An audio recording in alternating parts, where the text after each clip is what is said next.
Assalamualaikum warahmatullahi wabarakatuh. Halo semuanya, selamat datang di video presentasi saya.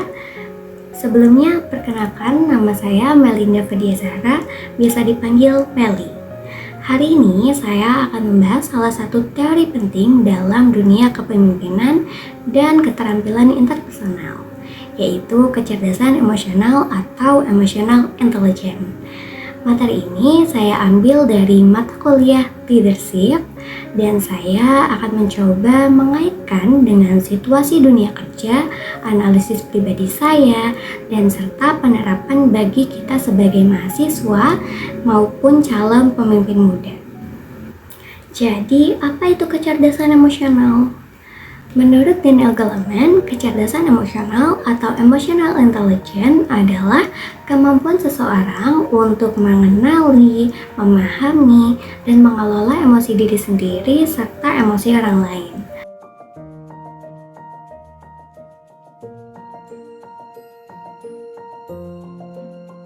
Goleman membagi kecerdasan emosional menjadi 4 dimensi utama, yaitu self-awareness, atau kesadaran diri, yakni mampu memahami emosi diri secara akurat.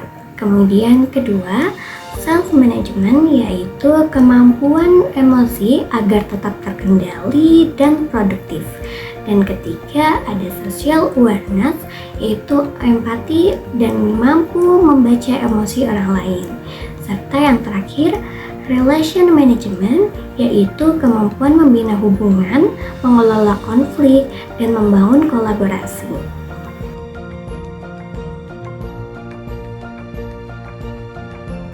Goleman juga menyebutkan 5 komponen penting, yakni pertama, mengenali emosi diri, kedua, mengelola emosi, ketiga, memotivasi diri, keempat, empati, dan kelima, keterampilan emosional.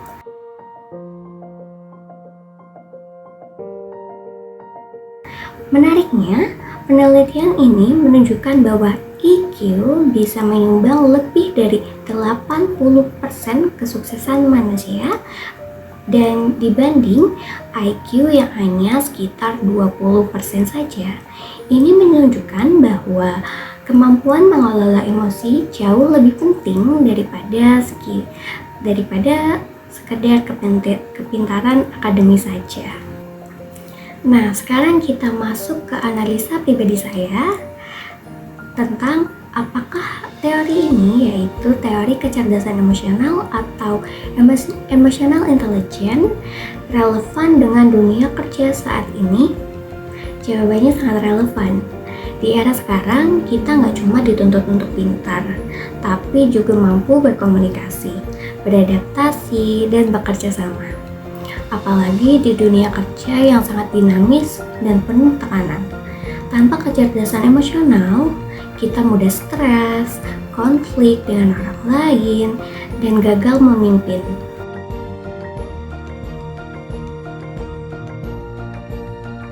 Kemudian, apa sih kelebihannya?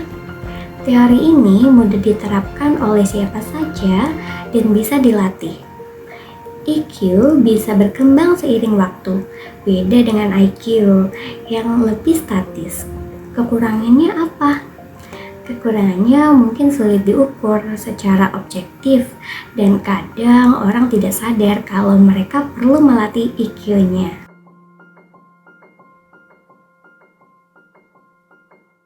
Lalu bagaimana mahasiswa atau pemimpin muda yang bisa menerapkannya? Kita bisa memulai melatih self-awareness, misalnya refleksi harian atau journaling. Lalu belajar self-management, misalnya mengelola stres waktu deadline. Kita juga bisa mengasah empati saat diskusi kelompok dan membangun keterampilan sosial lewat organisasi atau bahkan kegiatan kampus. Penelitian ini menunjukkan bahwa kecerdasan emosional atau emotional intelligence memiliki peran yang signifikan dalam dunia kerja. Dalam buku Working with Emotional Intelligence tahun 1998, Goleman menyebut bahwa EQ menyumbang lebih dari 2/3 kompetensi yang membedakan karyawan berprestasi tinggi dari yang biasa-biasa saja. Studi lain dari Talent Smart menunjukkan bahwa 90% orang-orang yang berkinerja terbaik memiliki tingkat IQ yang lebih tinggi. Hal ini menunjukkan bahwa kesuksesan karir tidak hanya dilihat oleh pengetahuan teknis saja atau IQ semata, melainkan oleh kemampuan untuk memahami, mengontrol, dan menyesuaikan emosi dalam berbagai situasi. Di era modern ini, khususnya dalam lingkungan kerja yang serba cepat dan kompleks, kecerdasan emosional dibutuhkan untuk menghadapi tantangan interpersonal, memimpin tim, mengelola konflik, hingga menjaga keseimbangan emosional di tengah tekanan. Dengan demikian, mengembangkan kecerdasan emosional atau emotional intelligence bukan hanya penting bagi pemimpin, tapi juga setiap individu yang ingin berdaya saing dan sukses secara berkelanjutan. Selain itu, menurut World Economic Forum, dalam laporan Future of Jobs tahun 2020, emotional intelligence atau kecerdasan emosional masuk dalam 10 besar keterampilan paling penting yang dibutuhkan di dunia kerja global pada tahun-tahun yang mendatang. Ini menunjukkan bahwa mengembangkan IQ bukan lagi pilihan, melainkan tuntutan zaman. Dengan meningkatkan tren jarak jauh, kolaborasi lintas budaya, dan dinamika kerja yang cepat, kemampuan untuk mengenali, menyesuaikan, dan merespon emosi menjadi semakin penting untuk menjaga produktivitas, kohesi tim, dan kepemimpinan yang berkelanjutan. Dari semua data dan teori tersebut, kita bisa menyimpulkan bahwa kecerdasan emosional bukan hanya melengkapi dari kecerdasan intelektual, melainkan fondasi penting untuk membangun kepemimpinan yang adaptif, kolaboratif, dan transformatif di abad ke-21. Nah, di sini saya akan memberikan satu contoh sederhana dari kecerdasan emosional atau emotional intelligence. Bayangkan, seorang ketua organisasi menghadapi anggotanya yang pasif. Daripada langsung marah, ia mengajak bicara empat mata dan ternyata si anggota sedang mempunyai masalah keluarga. Si ketua kemudian menyesuaikan tugasnya agar lebih fleksibel.